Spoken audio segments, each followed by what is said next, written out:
বারবার ডিভিসির জলে প্লাবন পরিস্থিতি। এই যে কিছুক্ষণ আগেই বলছিলাম ঘাটালের নিজস্ব একটা ইস্যু রয়েছে, তা হলো ঘাটাল মাস্টার প্ল্যান। দিনের পর দিন ঘাটালের মানুষকে আমরা দেখি জলবন্দি থাকতে।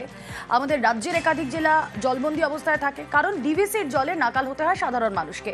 সম্পত্তি এবং চাষের ক্ষতি হয়, তা নিয়েও ফের সরব মুখ্যমন্ত্রী।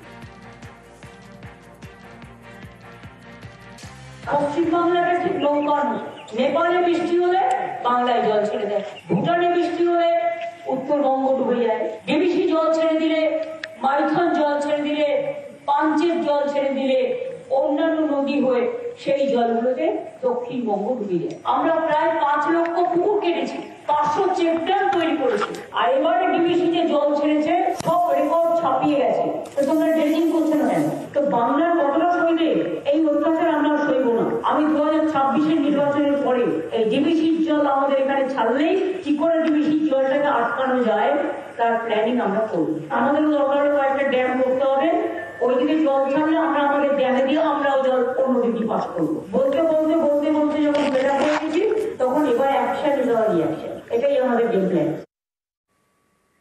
এদিন হুগলির খানাকুল এবং আরামবাগে যান মুখ্যমন্ত্রী। নিজের হাতে দুর্গতদের দুপুরের খাবার পরিবেশন করেন তিনি। ত্রাণ হাতে জনতার পাশে মমতা। আরামবাগে এভাবেই ত্রাণ শিবিরে পৌঁছে যান। কমিউনিটি কিচেনের ব্যবস্থা করা হয়েছিল যেখানে জেলা পুলিশের তরফ থেকে, সেখানে নিজের হাতে দুর্গতদের দুপুরের খাবার পরিবেশন করেন।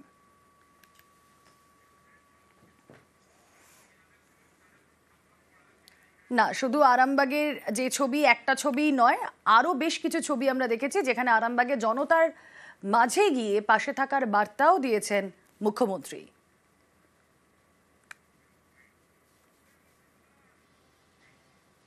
ঘাটাল মাস্টার প্ল্যান দীর্ঘ 20 বছর ধরে কেন্দ্রীয় সরকারের কাছে পেয়েছিল, কিন্তু তারা কিছু করেনি। কিন্তু আমরা অলরেডি 1,500 কোটি টাকার একটা মাস্টার প্ল্যান করেছি, তার মধ্যে এবছরের বাজেটেই 500 কোটি টাকা রাখা হয়েছে। এর মধ্যে ইতিমধ্যেই কিছু কাজ হয়েছে, যেমন দাসপুরে হয়েছে, ঘাটালেও হয়েছে, ঘাটাল মিউনিসিপ্যালিটিকেও টাকা দেওয়া হচ্ছে। বর্ষার পরেই তারা কাজটা শুরু করবেন।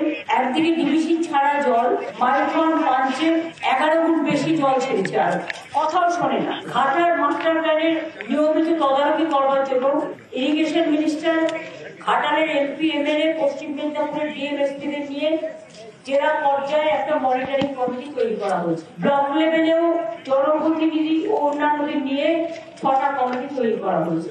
আর চেষ্টা করবো যে মানুষকে উচ্ছেদ না করে, যদি কোন রকম অ্যাভয়েড করে অল্টারনেটিভ কোনো রুট বাঁচা যায়, সেই জন্য স্যাম্পল সার্ভে শুরু হয়েছে। 84টি নতুন কাজ, যেমন ফ্লুইস, সেতু এবং ড্রেজিং সহ অন্যান্য কাজের জন্য মাটি পরীক্ষার জরিপ এবং নকশারও কাজ চলছে।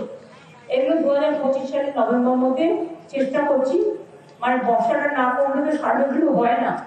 জেলা থেকে সরাসরি শুরুতেই যে খবরের দিকে নজর রাখবো, প্লাবন নজরেও ভাষার বার্তা মমতার। দামোদর ভ্যালি কর্পোরেশনের জলে প্লাবন পরিস্থিতি পরিদর্শন, দুর্গতদের পাশে দাঁড়িয়ে বাঙালির যাত্রাভিমানে সার। কামারপুকুরে রামকৃষ্ণ বিবেকানন্দ স্মরণ, বীরসিংহে বিদ্যাসাগরে বাংলার বর্ণ পরিচয়। বাংলার উপর আক্রমণ নিয়ে সরব মমতা বন্দ্যোপাধ্যায়। প্লাবন পরিস্থিতির পাশাপাশি বাংলা বাঙালির যাত্রাভিমানে শান।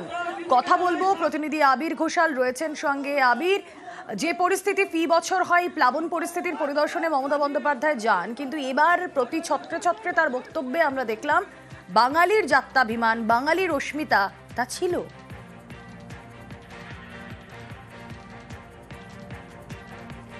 কামারপুকুর থেকে বীরসিংহ যাত্রাপথের বিভিন্ন জায়গাতেই যাতায়াত করার সময় যখনই মানুষের সাথে তার দেখা বা কথা হয়েছে, তিনি জয় বাংলা শব্দ বলেছেন এবং একই সঙ্গে হচ্ছে বাংলা ভাষা নিয়ে তারা যে আন্দোলন করছেন সেটা ওই ভিড়ে দাঁড়িয়ে থাকা নেতাদেরকেও আরও একবার করে মমতা বন্দ্যোপাধ্যায় মনে করিয়ে দিয়েছেন। 21শে জুলাইয়ের মঞ্চ থেকে তৃণমূল কংগ্রেস যে রাজনৈতিক বার্তা দেওয়ার চেষ্টা করেছিল তাতে অনেকেই বলছিলেন যে 2021-এর বিধানসভা নির্বাচনে তৃণমূল কংগ্রেস যে স্লোগান বা যে বক্তব্য দিয়ে শেষ করেছিল তাকেই কার্যত আঁকড়ে ধরে তৃণমূল কংগ্রেস 2026-এর বিধানসভা নির্বাচনের লড়াই শুরু করছে। এবং দুদিন ধরে যেখানে বাংলা ভাষাই নয় এই ধরনের শব্দবন্ধ বা কথাবার্তা ব্যবহার করা হচ্ছে, ফলে আজকে সেখানে কামারপুকুরি হোক বা বীরসিংহের মাটি হোক, দুটো জায়গাতে দাঁড়িয়ে মমতা বন্দ্যোপাধ্যায় কেন বাংলা ভাষায় কথা বললে অপরাধী হতে হবে এবং বাংলা ভাষায় কথা বলা যে চালিয়ে যাওয়া হবে, প্রয়োজনে যে হুমকি দেওয়া হচ্ছে তার বিরোধিতা করে প্রচারও করবে, সেটা মনে করিয়ে দেওয়া হয়েছে। ফলে এক কথায় বলতে গেলে রাজনৈতিক দিক থেকে পশ্চিম মেদিনীপুর এবং লোকসভাতেও আরামবাগ যেভাবে তৃণমূল কংগ্রেস জিতিয়ে নিয়েছে সেই মাটি ভালোই মমতা বন্দ্যোপাধ্যায় চেনেন, সে কারণেই বাংলা অস্মিতাকে সামনে রেখে আরো একবার ভাষা আন্দোলনের সুর বা স্বর সঙ্গে থাকো। স্বামীজি কি বলেছিলেন? Unity is strength and weakness is fall. তিনি বলেছিলেন ডিভাইড ইজ ফল। তিনি কোন ভাষায় কথা বলতেন? বাংলা ভাষায়। কারা গুলিয়ে দিচ্ছেন আর বলে দিচ্ছেন বাংলা মানে কোনো ভাষাই নেই?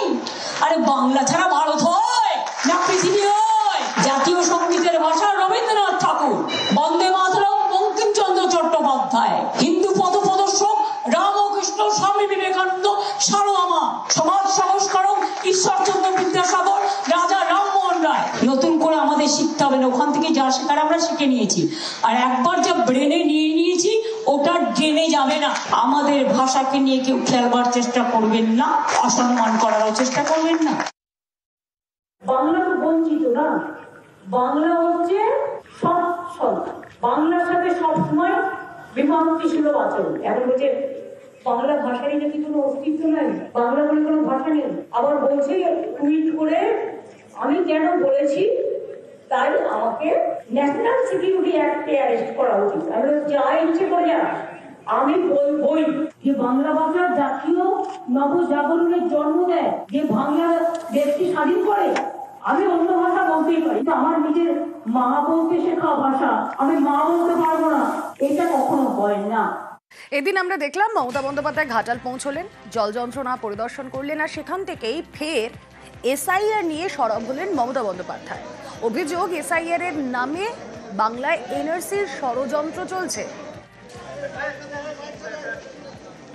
সরাসরি চলে যাব, প্রতিনিধি আবির ঘোষাল রয়েছেন সঙ্গে। আবির, ঘাটাল এমন একটা জায়গা, তার নিজস্ব একটা ইস্যু রয়েছে। প্রতি নির্বাচনের আগে সেটা লোকসভা হোক বিধানসভা হোক, সেই ইস্যুগুলো শিরোনামে চলে আসে। কিন্তু আজ ঘাটালের মাটিতে দাঁড়িয়ে সেখানে মমতা বন্দ্যোপাধ্যায় যখন এসআইআর নিয়ে কথা বলছেন, তখন বিধানসভা নির্বাচন বছর ঘুরলেই এই যে ঘাটালে দাঁড়িয়েও এসআইআর এনআরসি হতে পারে এর আড়ালে, এইগুলো কি একটা মাস্টার প্ল্যান তৃণমূলের এই মুহূর্তে? অবশ্যই তাই, এবং তিনি বোঝেন যে প্রান্তিক এলাকার মানুষজন মমতা বন্দ্যোপাধ্যায়ের কথার প্রতি ভরসা করে, এবং সেটা সাম্প্রতিক সময়ের বিভিন্ন বিধানসভা নির্বাচন বা লোকসভা নির্বাচনের ফলের ক্ষেত্রে সেটা উঠে এসেছে। এই যে আজকে তিনি উল্লেখ করলেন যে প্রত্যেক মানুষ তারা যেন ভোটার তালিকাতে নাম দেখে নেন, নাম তুলতেই হবে, রেশন কার্ড অ্যালাউ করবো না, এপিক অ্যালাউ করবো না, আধার কার্ড অ্যালাউ করবো না, এটা হতে পারে না। ফলে যারা রয়েছেন তাদের ভোটাধিকার রয়েছে, তারা এখানকার বাসিন্দা, তারা যেন সেটা মনে করিয়ে দেন। গতকালই সাংসদদের সঙ্গে বৈঠকে তিনি বলছিলেন যে পিছনে দরজা দিয়ে এনআরসি ঢোকানোর চেষ্টা করা হচ্ছে, আজকে তিনি সেটা প্রকাশ্যে উল্লেখ করেছেন। এবং একই সঙ্গে এই এসআইআর ইস্যুকে সামনে রেখে তৃণমূল কংগ্রেস যে আন্দোলনে যাবে এবং মানুষ যে তার নিজের অধিকার বুঝে নেওয়ার মতো জায়গা বা পরিস্থিতি যাতে তৈরি করতে পারে এবং তার দলের সদস্যরা, তার দলের জনপ্রতিনিধিরা যে পাশে থাকবেন, সেই বার্তাও কার্যত আজকে এর মধ্যে দিয়ে তিনি দিয়ে গেলেন। ফলে প্রান্তিক অংশের মানুষের কাছে পৌঁছানোর ক্ষেত্রে এই এসআইআর এর মতো ইস্যু তৃণমূল কংগ্রেসের একটা অন্যতম অস্ত্র, সেটাই তিনি ঘাটালের মাটিতে দাঁড়িয়ে বুঝিয়ে দিয়ে গিয়েছেন। বেশ, ধন্যবাদ আবির। বারবার ডিভিসির জলে প্লাবন পরিস্থিতি, দিনের পর দিন জলবন্দী একাধিক জেলা, ডিভিসির জলে নাকাল সাধারণ মানুষ, সম্পত্তি ও চাষের ক্ষতি। ফের সরব মুখ্যমন্ত্রী ঘাটালের মাটিতে দাঁড়িয়ে এনআরসি প্রসঙ্গ আনলেন। কিভাবে? এসআইআর এর নামে এনআরসি, এই নিয়ে কি বলেছেন মমতা বন্দ্যোপাধ্যায়, শোনাই আর। স্পেশাল ডিভিশনের নামে এনআরসি করার একটা প্ল্যান, সবাই কিন্তু যার ভোটার লিস্টের নাম আছে আবার নতুন করে হবে, এমন কেউ যেন বাকি না থাকেন যে ভোটার লিস্টের নাম না। আর যেখানে দেখবেন নাম বাদ দেওয়া হচ্ছে, সেখানে কি করে নাম জোড়াতে হয় আপনারা যাবেন, দরবার করবেন, আমরা সম্পূর্ণভাবে আপনাদের সাথ দেব।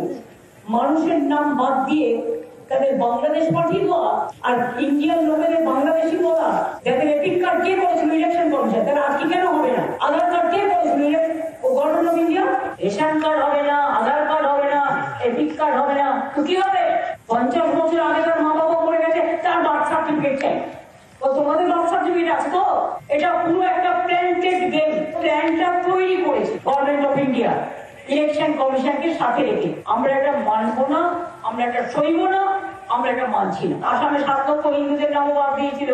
মহারাষ্ট্রে কুচিয়ে কুচিয়ে খুন করা হয়েছে, গুজরাটে অত্যাচার হয়েছে, রাজস্থানে হয়েছে, মধ্যপ্রদেশে হয়েছে, উড়িষ্যায় হয়েছে, গুরগাঁও তো এখনো অনেকে জেলে আছে।